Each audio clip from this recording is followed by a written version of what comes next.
আসসালামু আলাইকুম। আশা করি সবাই ভালো আছেন। আজকে আমরা খুবই খুবই খুবই গুরুত্বপূর্ণ একটি প্রশ্ন পড়ব। ঠিক আছে, হাফ ওয়েভ রেকটিফায়ারের দক্ষতা এবং রিপল ফ্যাক্টর নির্ণয় করো। আর আপনারা যদি এই হাফ ওয়েভ রেকটিফায়ারের দক্ষতা রিপল ফ্যাক্টর নির্ণয় করা শিখে ফেলেন, তাহলে ফুল ওয়েভ রেকটিফায়ারের দক্ষতা রিপল ফ্যাক্টর আপনাদের অটোমেটিক হয়ে যাবে। তাহলে আপনার কি এক ডিলে দুই পাখি মারতে চান, তাহলে এই ক্লাসটি খুবই মনোযোগ সহকারে দেখবেন। ঠিক আছে, তো আমরা কিছু বেসিক তথ্য জেনে নিব। ঠিক আছে, দেখেন এটা হলো একটা কি পূর্ণ তরঙ্গ। তো একটা পূর্ণ তরঙ্গ হলো পূর্ণ তরঙ্গ বলছে, এটা একটা কি তরঙ্গ। এই তরঙ্গের ভিতরে একটা পজিটিভ একটা নেগেটিভ মিলে হয় একটা পূর্ণ তরঙ্গ, একটা পজিটিভ একটা নেগেটিভ এতটুকু মিলে হয় একটা পূর্ণ তরঙ্গ। ঠিক আছে, তাহলে এটা একটা পূর্ণ, এটা একটা আবার পূর্ণ।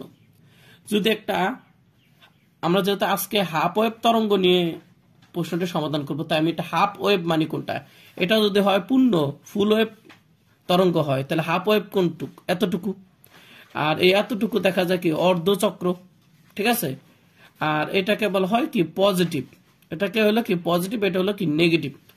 তাহলে এটা হলো আমাদের হাফ ওয়েভ তরঙ্গ, হাফ ওয়েভ। ঠিক আছে, এই হাফ ওয়েভের ক্ষেত্রে আমরা কি, বা অর্ধ তরঙ্গের ক্ষেত্রে আমরা কি দেখতে পাই, যে একটা অর্ধ তরঙ্গ মধ্যবর্তী কোণ কত, 0 থেকে পাই অর্থাৎ 180 ডিগ্রি। আর একটা যে পূর্ণ তরঙ্গ সৃষ্টি করার যে সময়, সেটাকে বলা হয় পর্যায়কাল টি। তাহলে এতটুকু তরঙ্গ সৃষ্টি করতে আমার যদি টাইম লাগে টি, তাহলে এতটুকু তরঙ্গ সৃষ্টি করতে আমার সময় লাগে টি ডিভাইডেড 2। কথা বলছেন, টি ডিভাইডেড 2। তাহলে এই যে আমরা হাফ ওয়েভ তরঙ্গটা পেলাম, এটা কোণের উপর নির্ভরশীল বলা যায়, আবার সময়ের সাথেও সময়ের উপর নির্ভরশীল বলা যায়। ঠিক আছে, সময়ের সাথেও এই হাফ ওয়েভ তরঙ্গটা পরিবর্তন হয়। ঠিক আছে, আর মানে আমরা হাফ ওয়েভ এই তরঙ্গটাকে কোণের মাধ্যমে প্রকাশ করতে পারি, আবার আমরা টাইমের মাধ্যমেও আমরা কি হাফ ওয়েভ তরঙ্গটাকে প্রকাশ করতে পারি। ঠিক আছে, এখানে বলছে হাফ ওয়েভ রেকটিফায়ার পজিটিভ অর্ধচক্রের জন্য কারেন্ট পাওয়া যায়। তাহলে কারেন্ট পাওয়া যায় বা ভোল্টেজ পাওয়া যায় শুধু কি পজিটিভ অর্ধচক্রের জন্য। কোনটা? এই পজিটিভ অর্ধচক্রের জন্য, নেগেটিভ গুলার জন্য পাওয়া যায় না। কথা বুঝতে পারছেন?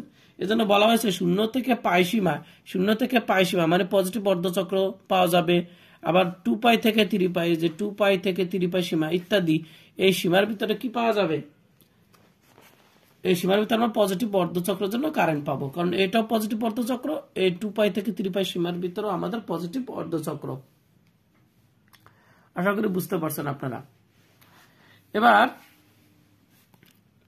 দেখেন, এগুলা কিন্তু মুখস্থ করার কিছু না, এটা আপনারা মনে রাখবেন। গড় কারেন্ট অর্থাৎ একটা তরঙ্গের ভিতর দিয়ে প্রবাহিত গড় কারেন্টের মানই হলো কি ডিসি কারেন্ট। একটা সার্কিটের ভিতর দিয়ে প্রবাহিত গড় কারেন্টই হলো ডিসি কারেন্ট। আচ্ছা, মোট কথা হলো গড় কারেন্ট হলো ডিসি কারেন্ট। শেষ। এবার আসেন আমরা পরিবর্তী প্রবাহের সমীকরণ শিখি। পরিবর্তী প্রবাহের সমীকরণ, এটাকে দুই ভাবে প্রকাশ করা যায়। কারণ একটা হলো সময়ের উপরেও নির্ভর করে এই তড়িৎ প্রবাহটা, আবার কোণের উপরেও নির্ভর করে তড়িৎ প্রবাহটা। ঠিক আছে, একটা এসি কারেন্ট দুইটা, যে কোণ আর হলো সময়, দুইটার উপর নির্ভর করে। সেই হিসেবে এটাকে দুইটা লেখা যায়, যেমন I not sine omega t, এটা হলো কি টাইম, সময়ের মানে কি সময়ের সাথে আমরা কি পরিবর্তনশীল কারেন্টটাকে আমরা এভাবে প্রকাশ করতে পারি। আর যদি আমরা কোণের সাপেক্ষ আমরা কি, বা কোণের মাধ্যমে আমরা পরিবর্তী কারেন্ট প্রবাহের যে সমীকরণে যে প্রবাহিত যে কারেন্ট, এটা সমীকরণকে আমরা আই নট সাইন থিটা দ্বারা প্রকাশ করতে পারি। এখানে আই নটটা আসলে কি, আই নটটা হলো যে যেই কারেন্টটা ফ্লো হচ্ছে বা প্রবাহিত হচ্ছে, তার ভিতরে সর্বোচ্চ যে কারেন্টটা প্রবাহিত হয়। ঠিক আছে, এই যে গড় কারেন্ট মানে কারেন্টের ভিতরে যেই কারেন্টটা, একটা কারেন্ট আছে যেটা হলো সর্বোচ্চ কারেন্ট। ঠিক আছে, ওই কারেন্টটাকে আই নট দ্বারা প্রকাশ করা হয়। ঠিক আছে, আই নট হলো তড়িৎ প্রবাহের শীর্ষ মান বা সর্বোচ্চ মান। আর ওমেগা হলো কম্পাঙ্ক, আর টিটা আপনারা জানেন সময়, আর থিটাটা হলো কোণ। তাহলে আপনারা এই দুইটা সমীকরণই জানবেন। তবে আমরা এই এই সমীকরণের থেকে এই সমীকরণের মাধ্যমে অঙ্কটা করলে একটু আপনাদের সমীকরণটা সহজ হয়, এজন্য আমি কিন্তু এই সমীকরণটা ইউজ করব।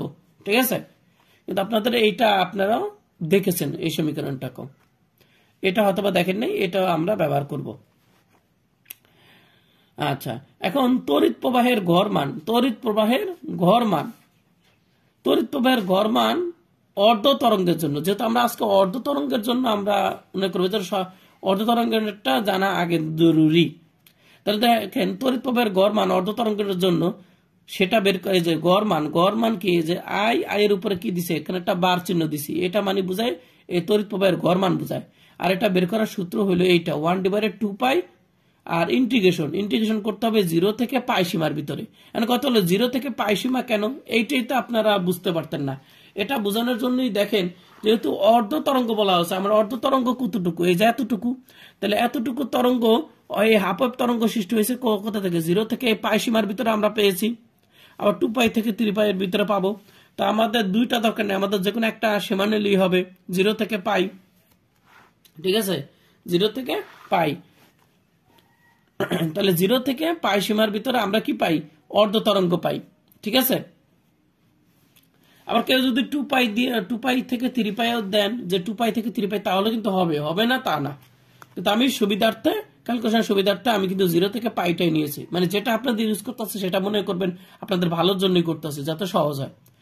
আচ্ছা, এখন বলেছিলাম, তারপর আমরা কি এখানে লিখেছি আই নট, এখানে লিখছি ডি থেটা, যেহেতু এখানে আমরা কি কোনটা নিয়েছি, এজন্য আমরা কি লিখছি আই নট ডি থেটা লিখেছি। আই নটটা কেন আসলো, ওই যে আমাদের সর্বোচ্চ মান, আর ডি থেটাটা হলো কি, থিটাটা হলো এই কারণে, যেহেতু লিমিটের মান হলো কি থিটা, মানে কোণের উপর বেশ করে, কোণের সাপেক্ষে এই তড়িৎ প্রবাহের যে পরিবর্তন আমরা বিবেচনা করতেছি, এই জন্য আমরা এই সমীকরণটা নিয়েছি।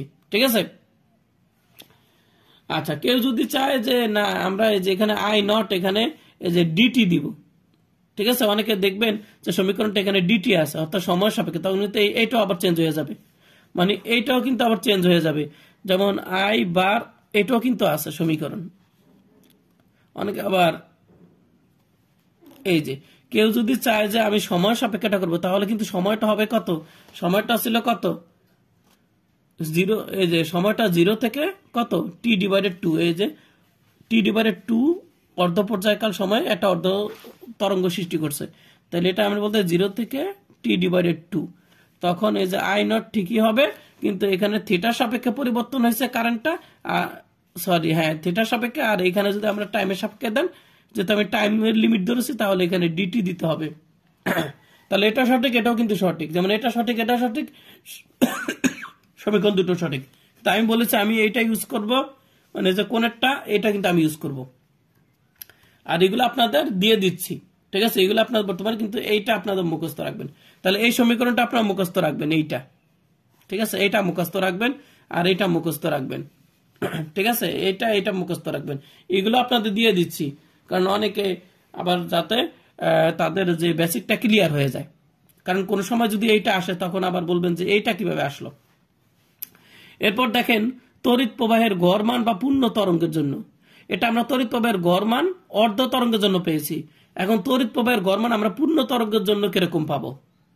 ঠিক আছে, এখন বলবেন যে স্যার আমরা আজকে অর্ধ তরঙ্গ করবো, পূর্ণ তরঙ্গেরটা কেন বলেন, কারণ পূর্ণ তরঙ্গের জন্য আবার প্রশ্ন কিন্তু আমরা একটু পরে পড়বো। ঠিক আছে, তা পরে আমার ঠিকই লাগবে, তাই আমি একসাথে দিয়ে দিচ্ছি। তাহলে দেখেন এই যে আই বার, ঠিক আছে, 1/2 পাই, সব ঠিক আছে, কিন্তু এখান থেকে দেখেন 0 থেকে 2 পাই দিলাম, কারণ কি পূর্ণ তরঙ্গ বললে কি আমার এখান থেকে এতটুকু, এখান থেকে এতটুকু, তাহলে যে 0 থেকে কত 2 পাই, এজন্য আমার সীমাটা হবে 0 থেকে 2 পাই, এই যে আমার আই নট, আর এই হলো আমার ডি থেটা। ঠিক আছে, একইভাবে কেউ যদি আবার ডিটি সাপেক্ষ করতে চান, টি এর সাপেক্ষ করতে চান, কারণ এটা দুইভাবেই করা যায়, তাহলে কিন্তু হবে 1/2 পাই ইন্টিগ্রেশন 0 থেকে, এবার কিন্তু টি হবে, এবার কিন্তু হাফ হবে না, পূর্ণ পর্যায়কাল টি হবে, এই যে একটা পূর্ণ তরঙ্গ সৃষ্টি করতে যে টাইম লাগে, সেই টাইমটাকে উপরে দিতে হবে, 0 থেকে টি টাইম, আই নট এখানে ডিটি হবে। ঠিক আছে, আর কেউ এটা করেন, কিন্তু আমি কিন্তু করব হলো কোনটা, আমি কিন্তু এই ডি থেটা গুলো আমরা ইউজ করব। ঠিক আছে, যে এইটা। ঠিক আছে, এরপর আপনারা দেখেন হাফ ওয়েভ তরঙ্গের জন্য তড়িৎ প্রবাহের গড় বর্গের বর্গমূল মান। ঠিক আছে, হাফ ওয়েভ তরঙ্গের জন্য তড়িৎ প্রবাহের গড় বর্গের বর্গমূল মান, এই মানটা কিন্তু আপনাকে মুখস্থ করতে হবে।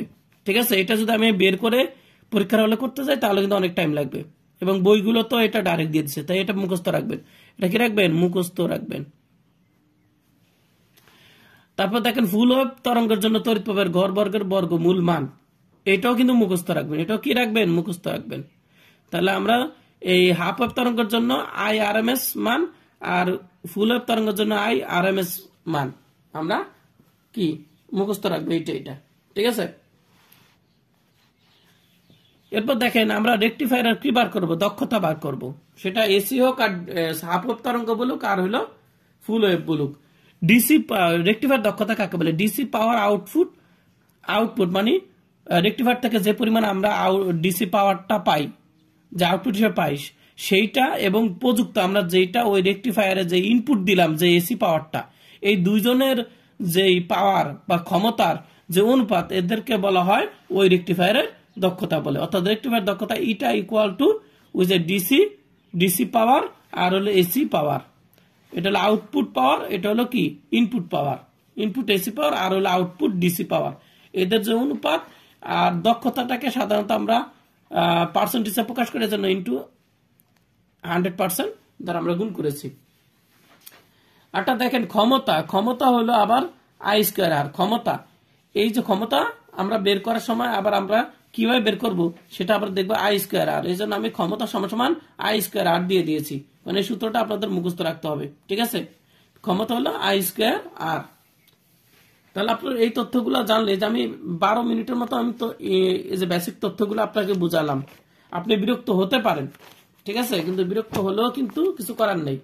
আপনাকে যদি ভালোভাবে বুঝতে হয় ক্লাসগুলো, আর একটা যদি বুঝার মতন বুঝেন, তাহলে কিন্তু আপনি আরো প্রশ্নকে সমাধান করতে পারবেন। এবার আসেন রিপল ফ্যাক্টরটা কি? রিপল ফ্যাক্টরটা কি?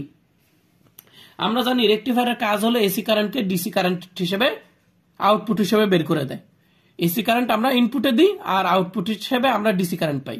তবে দেখা গেছে যেই ডিসি কারেন্টটা আমরা আউটপুট হিসেবে পাই, সেখানে সামান্য পরিমাণ এসি কারেন্টের উপাংশ থাকে। ঠিক আছে, ওই উপাংশটা কি বলা হয়? কি ওইটা কি বলা হয়? Ripple factor. এটা অনাকাঙ্ক্ষিত, এটা চলে আসে ডিসি কারেন্টের ভিতরে, এসি কারেন্টের একটা অংশ সামান্য চলে আসে, এটাকে অনাকাঙ্ক্ষিত। ঠিক আছে, এইটাকে বলা হয় রিপল ফ্যাক্টর। ঠিক আছে, তো এখানে বলে দিয়েছি রিপল ফ্যাক্টর বহিবর্তনীর যে লোড রোধ রয়েছে সেখানে ডিসি প্রবাহের সাথে সামান্য এসি প্রবাহের উপাংশ থাকে। এই এসি প্রবাহের উপাংশ আর ডিসি প্রবাহের উপাংশের অনুপাতকে বলা হয় রিপল ফ্যাক্টর। এখন রিপল ফ্যাক্টর নির্ণয়ের সূত্র, এটা আপনার ক মার্কে আসবে। এটা আসবে কোথায়? ক মার্কে আসতে পারে। আর আপনার যখন আমরা বড় প্রশ্ন পড়বো, সেখানে আপনার রিপল ফ্যাক্টর নির্ণয় করা লাগতে পারে, সেইখানে আপনাকে এই সমীকরণটা মুখস্থ রাখতে হবে। এবার